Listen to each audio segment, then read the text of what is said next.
My wife, after a new acquaintance, began using drugs and cheating on me, and due to an overdose, she fell into a coma. My wife, typically an angel of a woman, had recently become close friends with a woman who I felt was a negative influence. This wasn't in a condescending way, but more like the lay down with dogs, get up with fleas type of situation. I refrained from commenting on her friend's childish behavior or radical ideas, because they didn't directly affect me until they did. A few months ago, my wife started pressuring me to take on more responsibilities around the house. We already split chores and childcare duties, with her handling more since she worked fewer hours. I usually cooked breakfast and dinner, handled the garbage, did the laundry, and deep cleaned the bathrooms weekly. I also helped our sons with their homework. She, on the other hand, managed lunch for herself and the boys. Despite our arrangement, she insisted that I wasn't doing enough and needed to contribute more. I tried to discuss her expectations with her, but it seemed like she wanted me to take over all chores and child-rearing duties. During our talks, she even mentioned divorce a few times, which felt manipulative. The situation escalated one night when we were out with friends. She began complaining about how I never helped out and treated her like a maid. Her words angered me deeply, but I kept my cool. The next day, I requested reduced hours at work due to stress and took over all household responsibilities. I cooked breakfast, prepared lunch for the boys, drove them to school, cleaned the house thoroughly, and did all the dishes. My wife was ecstatic and bragged to her friend about how she had finally trained me. She didn't lift a finger for a month. Then she started complaining about not going on dates anymore and not getting her nails done. I explained that we had to cut those expenses to balance our budget, but offered to have a movie night at home and paint her nails myself. She wasn't happy with that solution and suggested I pick up more shifts at work to cover her additional expenses, using the phrase, "be a man," which I found insulting. I then asked if she would consider getting a part-time job for those luxuries, and she reacted as if I'd suggested something outrageous. When I proposed returning to our previous chore division, she accused me of being manipulative and claimed I was financially abusing her. I stood my ground for a while but started questioning my approach, feeling that my methods might have been underhanded. Relevant comments. Comment: why are you still with her when she treats you like that? Response: I love her deeply. She's a wonderful mother, and before she met this friend, we were both very happy. Comment: how did she suddenly notice not getting her nails done or going on dates? Did you block the credit card for everything but groceries? Response: no, she has her own card. We have one bank account, and I usually set her nail and hair appointments because she hates making phone calls. She asked why I didn't take her out anymore. And while she could spend from the card, it would hurt our budget if we spent $300 plus on a night out. We were with friends, discussing more about my wife and our relationship. She had always wanted to be a stay-at-home mom before we got together. While her two boys aren't mine biologically, they are my sons. Being a single mother was incredibly taxing for her, especially because working in public was overwhelming.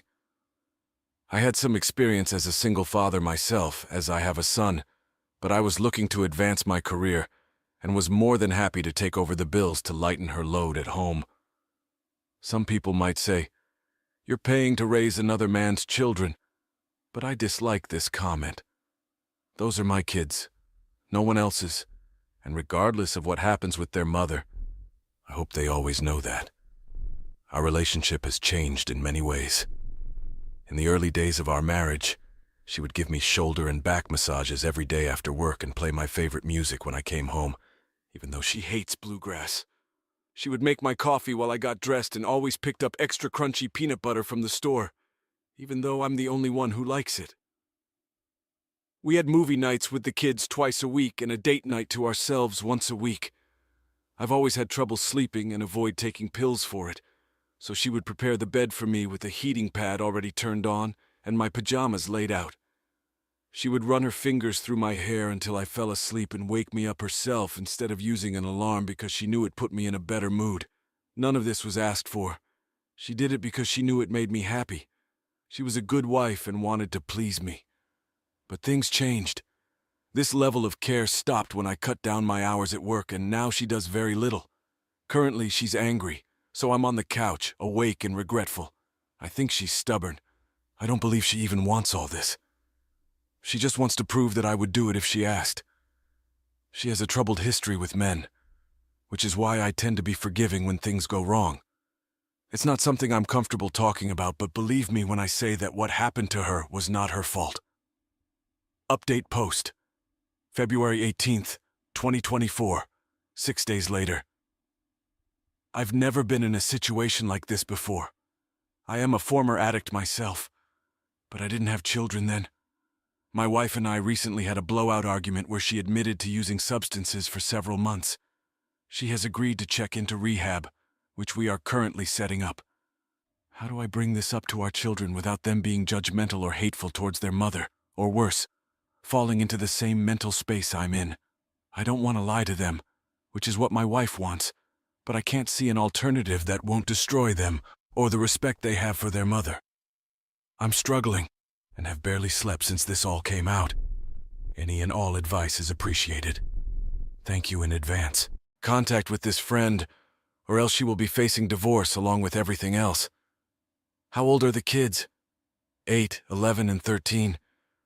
I've never been in a situation like this before. I am a former addict myself, but I didn't have children then. My wife and I recently had a blowout argument where she admitted to using substances for several months. She has agreed to check into rehab, which we are currently setting up. How do I bring this up to our children without them being judgmental or hateful towards their mother? Or worse, falling into the same mental space I'm in? I don't want to lie to them, which is what my wife wants, but I can't see an alternative that won't destroy them or the respect they have for their mother. I'm struggling and have barely slept since this all came out. Any and all advice is appreciated. Thank you in advance. Relevant comments. What was she taking? Clonazepam and Xanax that she was buying from her friend.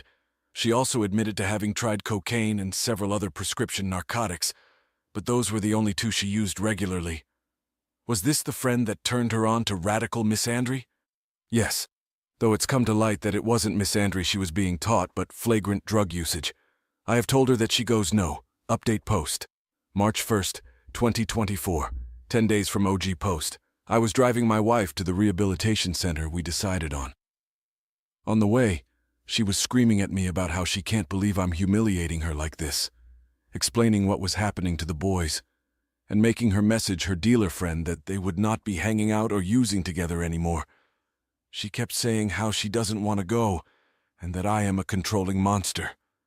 She claimed that threatening her with divorce and taking primary custody of the boys was too far, and that I was insane. I just took it until I couldn't anymore. I screamed at her that the woman I met would have rather died than had a pillhead junkie around her sons. I told her how she disgusted me, and that I don't know if she knew how much I was considering leaving her VDA, not because of the addiction, but because of the way she was acting like she hadn't brought drugs into our home, around me, a former addict, and around our boys.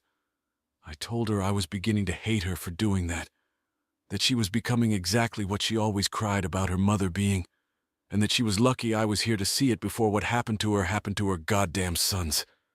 It makes me sick to say, but watching it sink in just how far she had spiraled felt good. Watching her realize that her actions have consequences was satisfying. She yelled a few more times that I was an abusive bastard or whatever, but she was still crying, so I felt her heart wasn't in it. I plan on speaking to a lawyer. I don't want to divorce her, but I don't know how healthy our relationship could possibly be after this. I know yelling like that was wrong, but I don't feel bad. And that is the part that makes me think that maybe I shouldn't be married to her anymore of DJ for her sake and my own. I don't know what else to do, and I'm so pissed that she detonated C4 in every bit of our life. Relevant comments. I believe I'm going to have to divorce her and it's wrecking me. I don't want to. I still love her, but I don't know if I trust myself around her and also not to use myself. I've been closer to relapsing this week than I ever have been. Update post. March 14th, 2024. 12 days from last post, 3 weeks from first post. Before you read, please know this is event post. I normally would never be like this, but I am beyond okay and need to get this poison out of my head before I go anywhere else with it. She was cheating. The drug-dealing friend sent me videos of her dancing and grinding on this ugly, hick-looking bastard. I am goddamn destroyed. The boys are staying with my mother for a few days, and I'm taking the next week off work. I am so done. I have never been so angry in my goddamn life. She was so goddamn smug sending it saying, in case you don't realize you're replaceable to her. Well, the free ride stops here. I hope she can get on Medicaid for her Suboxone, LMFAO. I'm done. I saved the video immediately, and I'm going to see a lawyer ASAP. I can't tell anyone yet because I want to do this right. Thankfully, my parents insisted on a prenup with what I at the time thought was an inhumane cheating clause. I've never been cheated on before, and I feel like tearing my goddamn hair out. I genuinely never thought she would turn out to be such. And Dad in rehab right now. I am so close to losing my goddamn mind. Also, believe what you want, but stop sending me private messages about how I should take down the posts or that posting about my personal relationship with my wife is wrong. Please leave me be. This is the only place I can talk about this. Editor's note. The author clarifies the kid's situation. 2 of my 3 sons are stepsons, but I adopted them. They never had a father due to their biological dad being an absolute piece of shit. My biological son is the youngest, and was born to a girlfriend who is not in the picture and doesn't want to be. My sons are 8, 11, and 13. She had 2 jobs when I met her, though they were both shitty jobs, and I'd been looking into finding her a better one. When it comes to the dealer, she was getting the drugs from her friend who was a woman and a few of the men she cheated with. Update Post 4. August 5th, 2024. You can read my other posts for more context on what happened to get here if you like, but the short of it is I was blind to my wife's addiction until she admitted it and went to rehab. While she was in rehab, I was sent evidence that she had been cheating often and with more than one person. I have been working on filing for divorce while she's in rehab, not just for the cheating, but because with that on top of everything else and myself nearly sinking back into my own addiction due to the stress of the situation, I couldn't stand to even think of her anymore, and there's no healthy relationship that has room for that mindset. I honestly didn't want to be in a room with her again to try mediation or counseling due to the fact that the last time I was alone with her I raised my voice, and at the time even felt she deserved it. I, of course, now know that me doing it was terrible and could be considered abuse. Yet another reason I should not be in a relationship with this woman. I moved all of her belongings to our guest room minus the pills I found hidden in her bedside table. I took pictures of those in their hiding spot, then flushed them. I also removed her from my bank account and credit cards. I spoke to my boys explaining the situation without demonizing their mother to the best of my ability, and they seemed to understand. I have no intention of abandoning them, and blood or not, they were my sons. Then she came home. The boys were and still are away at camp, a birthday present paid for by my mother. She was quiet, eyes on the ground. From the moment I picked her up at the facility all the way home. Once we got home, I led her to the guest room silently, and she didn't take it well, crying before she could even take the first step. Throughout the next couple of weeks, I let her get settled, and though I stayed carefully neutral, I know she could tell something was coming. But I wanted to be as fair as possible and try to let her get used to being out before I said anything, as that was one thing I myself hated about when I left rehab. Everything was flying at me so fast I didn't have time to breathe. Finally, I asked her to sit on the couch, and I began explaining to her that I do not believe I can continue being married to her and that I want a divorce. I should have known her reaction was all wrong. She didn't say anything at all. She only nodded and cried quietly as I spoke. I explained that I did not intend to hurt her, but I could not be married to her anymore, and that maybe both of us should focus on being the best parents we can be. I told her I had no intentions of kicking her out and that because of our prenup, the divorce should be cut and dry and she should be safe to begin looking for employment now, and once she has a job I will help her find an apartment. At this, she stood and walked to her room. I let her because I thought she must have been overwhelmed, and this talk could wait. She didn't come out at dinner time, and I weighed whether I should leave her alone or not. Eventually, I decided to knock on the door and ask if she was hungry. Long story short, she had smuggled pills into my house somehow, or she had a stash I was unaware of, and had an overdose. She was dead for several minutes in the ambulance, and now she's in a medically induced coma because the doctors aren't sure exactly how much damage she's done to her brain. From what they've said, I feel like an absolute monster, like I am the scum of the earth. I feel like I should have just said nothing, just dealt with it, held it in, and stayed. I'm responsible for this, and it kills me. I may not have the same love for her as I did, but I do feel so very sorry for everything she's been through. It's killing me. I haven't told my sons yet, and I'm debating waiting until they're back from camp so they can have a little more time without this on their minds on top of everything else. I am sorry for the grammar and such. I don't have the energy to edit this but wanted to get this off my chest.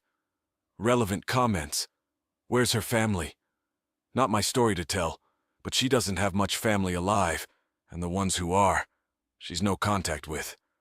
She has other friends, but I don't know which ones were enabling her. They all know what's going on. I messaged all her friends except the dealer, but she knows now. I know from messages she sent me. She hasn't shown up to the hospital, though, possibly because she thinks I would throw her out, which I would be tempted to do, to be entirely honest. A couple of her other friends visit all the time. Yes, she's no contact with her mother. Ironically, because of her mother's addiction and bad treatment of her.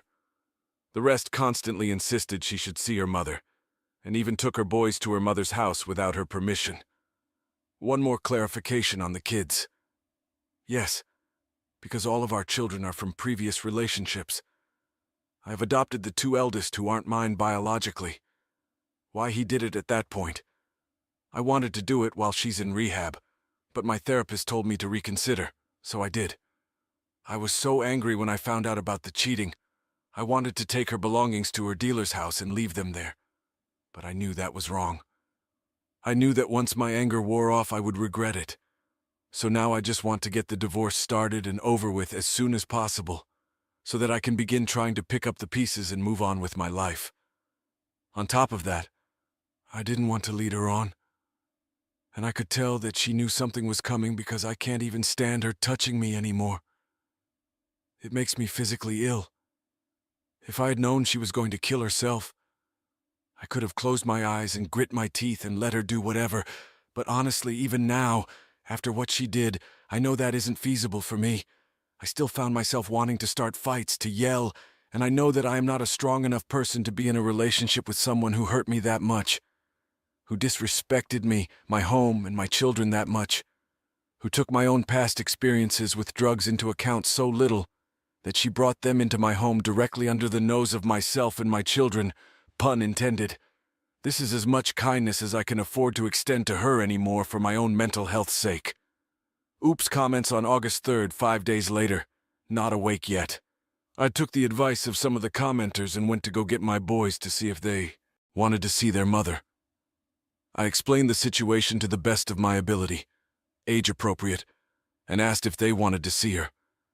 They all agreed to see her eventually, but the eldest only wanted to go to support his brothers. I'm concerned about the anger he is building towards his mother, and I do intend to talk to him about it, but I also don't want to tell him how to feel or tell him that his feelings are bad and wrong. I was already working to get them into therapy, but I'm going to expedite that. There have been multiple pictures and videos of her dancing on and being inappropriate with men since that post. I haven't blocked the friend because she sent me a large amount of proof of infidelity for the divorce. In that post, the hick she was dancing on was a man. Perhaps you're confused because her woman friend sent the video. Perhaps my wording was bad, I apologize. And yes, I do know that trauma is the gateway to addiction, as I am an addict. I experienced CSA from my uncle and general abuse from both my parents. We went to counseling during my rehab, and our relationship is much better now. But growing up was very bad. I can't say I know what made her start using, but I can say I know she had a rough childhood and even worse teen years. Editing to add, regardless of sexual identity, if I found out my wife was engaging in sexual acts with women, I would also consider it cheating. She was doing other sexually inappropriate things, but no, I didn't get any straight-up sex tapes. I would rather not go into it further, but I think you can get my drift. Final update post, February 13th, 2024. My wife is dead. I haven't updated in a while, and I'm sorry, but I'm sure you can guess why I wasn't feeling up to it. I know that everyone said that she was manipulating me or trying to make me stay with her. But honestly, even if that was the case, it didn't matter because the moment she woke up, we both started crying and talking, and we didn't stop for days. She went back into rehab for a little while, came out, and we did both couples and solo therapy for both of us. She seemed happy. She seemed better. And I had hoped that the crazy was over and that we would just be happy again. I didn't update then because, frankly, I was scared of how everyone would react. I don't do well with getting yelled at. She promised me that if anything happened, if there was anything she needed to talk to me about, she wouldn't hesitate. Everything was going well. And now when I ask myself if there were signs she would go back or that she never stopped, the answer is no. Nothing except the fact that she had an overdose at her friend's house while I was working and died on her couch. The friend didn't even want to call an ambulance. Her boyfriend had to convince her to. I don't think either of them were arrested that day, but I know from the paper she was picked up a couple of months ago for selling. Everyone kept telling me to go to the police, and frankly, maybe I should have, but with the way the police act, it wouldn't do much good. Since then, I've been drifting terribly. I took up smoking again, something I quit before I got married because she hated the smell. I hate it now, too. The smell, I mean, but the hand-to-mouth action is nice. My sons are in therapy and are taking the loss as well as could be expected. The younger two talk about her a lot, but the eldest is mostly angry. I'm thankful he doesn't seem to want to say things to his brothers about it, but I always let him tell me anything he's thinking, even when it breaks my heart. I know that maybe everyone here has an idea of who my wife was, but one thing that you could never deny was how much she loved our boys. They were her pride and joy, absolutely everything to her. I miss her. I miss her so much it feels like a death rattle to breathe. There's never music when I get home anymore, and I hate it. I hate the quiet so much that some days before I go inside, I sit in the car and just cry because I know she won't be there. I haven't even been able to clean out her side of the bathroom yet. It hurts too much to think about getting rid of her perfume or her toothbrush. I haven't felt like writing for obvious reasons, but there's something that feels important now, so I will. Valentine's Day is tomorrow. On the way home from work recently, I caught myself calculating flower prices before I remembered that I have no one to give them to unless I put them on her grave. I remember being pissed off at how expensive roses were getting. And now that seems so silly. I just wanted to say, if you have someone you love, please cherish them. Do something extra nice for the person you love tomorrow for my sake. Nothing crazy, but maybe you can dance around the living room to your song or read to each other VJ something soft or good to let them know you're real and really, really there. I know that's so cliché and corny, and if Alex were here now, she would actively bully me, but sadly the old bastards were always right. Life is short. Isn't that a kick in the ass? Relevant comments. Smoking. I know I should quit smoking. I don't do it in the house because the smell really does make me sick after a while. I only really do it at night or in the early mornings.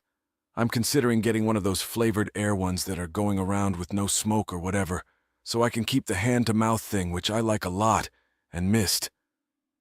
Not the best compromise, but it's something. Try widow support on Reddit. I might honestly thank you.